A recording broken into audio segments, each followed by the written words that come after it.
Welcome back to Live With, brought to you by Species Nutrition. Visit speciesnutrition.com. I'm Dave Palumbo, and today's guest is the 2018 IFBB New York Pro 212 champ, the giant killer himself, Shaun Clarida. Welcome. What's going on, guys? Thanks for having me, Dave.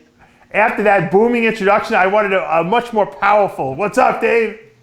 It hasn't even hit me yet, to be honest with you. It's so surreal, man. I'm still emotional. I'm still just overwhelmed. It's crazy.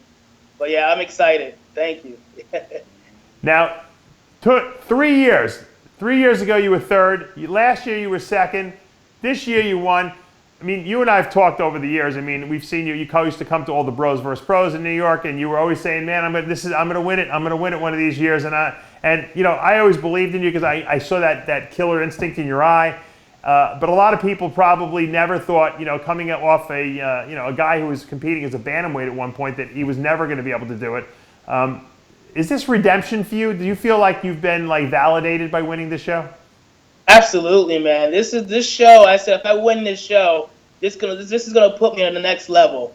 I'm gonna start working my way up, hopefully to one day, hopefully winning the Arnold and the Olympia. But this show definitely was a relief. Just year after year after year, banging away, trying to get the win, and finally it happened. So I'm very relieved. I'm very excited. I'm very happy. But now I'm ready to take it to the next level. Now, what year was it that you first started competing? Competing at the New York Pro or altogether? Altogether. 2005. And what did you weigh at your first show? My first show is 2005 was 118 pounds. What show? Do you remember the show was? Yeah, it was the 2005 NPC Mid-Atlantic Natural Classic in New Jersey. That's great. And how'd you do? I took third in the novice class. I was clueless, didn't know what I was doing, didn't pose. Someone just threw me into the show, and I said, all right. And, how long had you been competing before that? Before then? Yeah. That was my first show ever. Right, but how long were you working out? I mean, how long have you been working out for before then? I've been working out for a few years before that, but bodybuilding training, about 2-3 months. Wow. Yeah. Were you bit by the bug? Did you love it after that first show? Instantly, Dave. I instantly was bit by the bug. I was actually a college wrestler at the time, and I was still wrestling. As soon as I did my first show, I went back to my coach and said, hey, I'm sorry, I'm quitting the team. I'm going to pursue bodybuilding full time. And I had no idea where it would take me, and it took me some good places. It's so funny how guys do that. They just they do a show, and it seems completely illogical what they do. They completely. I just talked to Hunter Labrada. He had a football scholarship to a Division II school in Boston, and he started training the summer before really hard because he had an injury. And he quit the team. His dad almost didn't talk to him, because he couldn't believe he was quitting football after all the years he did it. He got a scholarship to college, and it's amazing when you just love that iron sport that it just becomes all consuming, huh? Well, I actually was at Rider University. It was a D1 program, and I was a walk-on, so I actually made the team as a D1 athlete, and it was crazy that I was quitting the team. Wow. But you got to go with your gut feeling sometimes, Well, in your weight class, probably in Division I wrestling, there's not that many guys, because guys don't weigh that little, right? You were really light for, and obviously your height was an advantage, obviously, in wrestling. So they probably were pissed that you were leaving because they didn't have anyone to fill that slot, I bet. Yeah, I wrestled 125. That was the lightest class, and there was only about 2 or 3 of us. Yeah. So eventually my time would come to be the starter, but. Sure. You left. You left. Now, did you? How tall are you actually? 5'2". Okay, you're 5'2". Did you think in your wildest dreams? I know you loved the sport of bodybuilding. Did you think that you would make it to the pro level? Honestly, I knew eventually I'd make it there, but I wasn't sure how good I could be. To be honest with you, right? I knew as a bantamweight, I was a pretty good bantamweight, and I can turn pro as a bantamweight. But once I got that pro card, I was kind of unsure. Just because, again, a lot of bantamweights weren't doing much in IFBB. But once I got the pro card, obviously, I just decided to say, hey, I'm just going to go to work and see what happens. Right. What year was it that you won that pro card? 2012. So 2012, you win the bantamweight class, you get the pro card. Yep. Now you're going into the IFBB. Now, in 2012, was there a 212? I don't even remember anymore. I think there was. I believe, yeah, it was. Yeah. So you're saying to yourself, all right, I turned pro at 145 pounds. Now I got to gain 65 pounds. That seems almost like an insurmountable task. In your mind, where did you see yourself going? What was your plan? You had to have a game plan because we all do. Absolutely. I knew it. I knew right away I was taking the next year off, 2013, completely off to try to put on some size, and I'd make my debut at 2014 New York Pro. I knew that I wasn't going to look to gain a massive amount of weight. I'd say I wanted to step on stage between 150 and 160, and I on stage at 154 when I made my debut. So I was right where I saw myself being. And then little by little each year I added 2 pounds here, 3 pounds here, 4 pounds here, and eventually I'm at where I'm at now. And what did you weigh at the New York Pro? Weighed in, fully dressed, 174. which seems like it's light, but on 5'2" frame, it's huge, really. You know.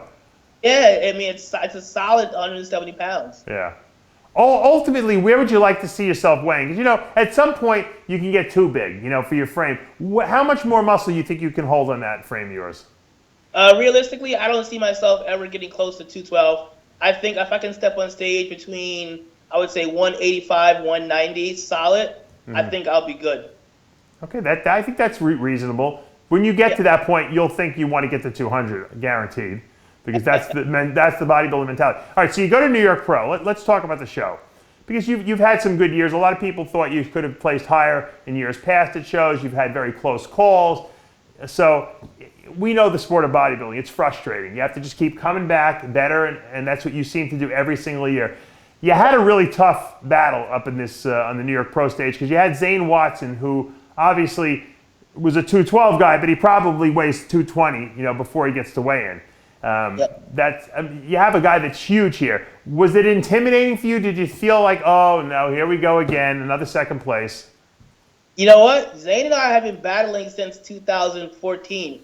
I think I beat him the first year. He beat me the second year. So we were 1-1 going into the show. Right. And when I saw the list come out on that Friday, I knew it was come down between me and Zane. Yeah. And I knew that he's a freak. He's tall. He's dense. He's hard. Yeah. And I was, you know what? It's isn't going to be easy at all. But I was confident in my conditioning and my shape that no matter what, I was going to go up there, give my all, and see what happened. It was definitely a close show for sure. Though. Yeah. Yeah. What do you think clinched it for you? Why do you think you got the nod over him? What did you have better than he did? I mean, he won some poses. I won some poses. I just think that maybe, you know, I don't know if it's a size thing. 'Cause I'm shorter and I kind of go out more. I think my muscles a little bit more denser than his. I think my shape, you know, my proportions, I think definitely helped me out, to be honest with you. Yeah, you get that small waist, and you know, it's funny. You're short, but you're proportionally short, which is good. So you just, you know, you don't have, like, some guys that are short have weird long torsos, or they have short legs. You're very well balanced for your height. That's my thing, you know, being in condition and having good proportions has helped me pretty much every show, to be honest with you, despite my weight. When I would be backstage at shows, when I competed, toward the end of my career, I was always the biggest guy. I was the biggest guy. I was always the hardest guy backstage. I didn't have the best structure, but I was the biggest and hardest guy, which gave me a lot of confidence backstage, because when I would look at other people, I didn't see, there was no one who would outsize me, and that was a confidence booster for me. When you're backstage, everyone's bigger than you are, especially in the 212 class now. Is that intimidating for you, or do you kind of just put the blinders on? Sometimes, I mean, I do look around and think to myself, like, damn, I'm the smallest guy here. But I'm confident because I know what I've done in the past, and I knew that I was going into the show. On paper, I was pretty much, Zane and I were the favorites going into the show. So honestly, this past weekend, honestly, the whole entire year, I had blinders on from start to finish. I actually took a step back, went back to my old way of doing things. You know, in years past, I would post progress pictures, updates, let people know what was going on. This year, no one saw me at all. No one saw any photos, no updates, no progress, nothing. Only person I saw was obviously my coach and my girlfriend. They knew what I looked like. But I did that on purpose because I didn't want any distractions. I didn't want anyone knowing what I looked like. I just wanted to wait till the day of the show to reveal what we've been working on, and it worked perfect. Let me ask you a question. You know, the term giant killer in bodybuilding has been used for oodles of years. I mean, Danny Padilla might have been the first giant killer. And then you had Momo Benaziza, then you had David Henry. And everyone who's been called the Giant Killer thinks that they own the name the Giant Killer. I know. Now you're the newest Giant Killer on the block, and I'm sure there'll be another one coming up after you. What do you think about that, the use of the name? Does anyone own that name, or can anyone be a Giant Killer? Honestly, if you are a shorter guy and you're doing great and beating bigger guys, you're a Giant Killer. I don't care who uses the name. I don't get why people get so butthurt about claim. Like, the name was given. I didn't self-proclaim myself the Giant Killer. It was given to me back in 2006, and it just stuck because I was bantamweight, 118 pounds, beating the heavyweights, and I've won 6 overalls as a bantamweight. Wow. So the name was. So I don't care. People told me all the time, "Hey, I'm a Giant Killer. I'm going to follow your lead." I said, "Great, let's do it." I think it's awesome. This whole claiming to be the only Giant Killer or original, whatever you want to call yourself, go ahead. There's always, it's like when Flex Wheeler was out, there was, they said there could only be one Flex Wheel, one Flex, and now you have Flex Lewis, and I'm sure there's a couple other Flexes out there on the market somewhere as well.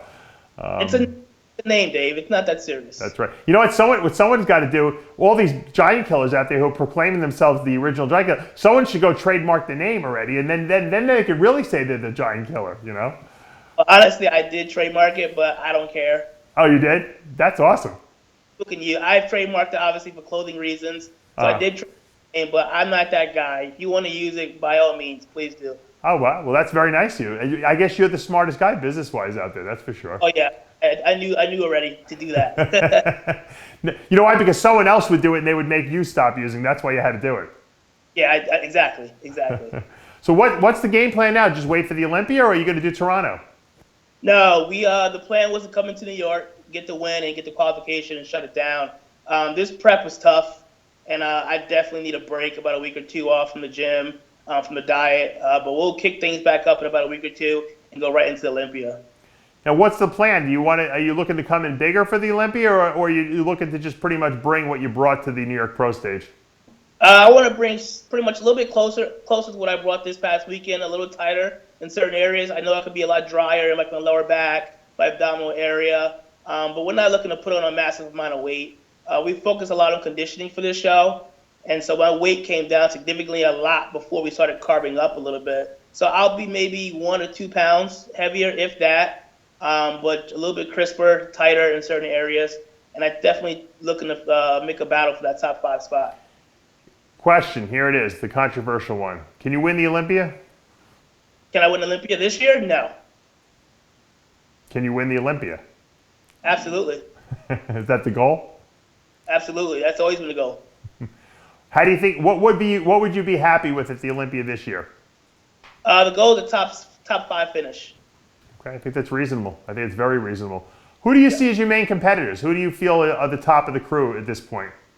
I mean, you got your guys, all your returning guys from last year: Flex, Ashkenani, David Henry, Jose, Derek Lunsford. But Jose and David, these guys are older, so they're going to start, obviously, maybe retire within the next year or 2. Sure. So you got your new crop of guys, including myself, Derek. Ashkenani is still going to be around. Flex, I'm not sure how much longer he's going to be competing. But I definitely see myself being able to get into that top 5, top 6 finish this year. And then once these, the older guys decide to, make their way out, I see myself being in that mix going forward. Can you beat David Henry?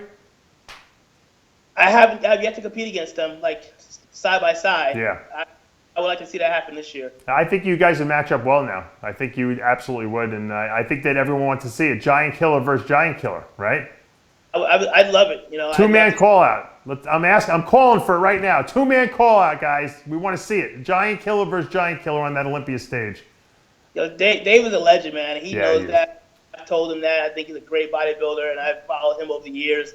But again, I'm hungry. As much as I respect these guys, it's business up there, and I love these guys. I love Flex especially, but it's business, and we want to beat each other.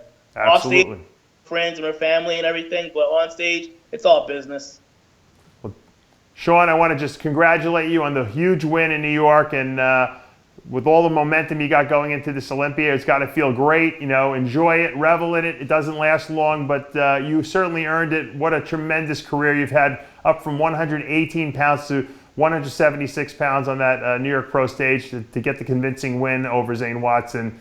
Once again, I take my hat off to you.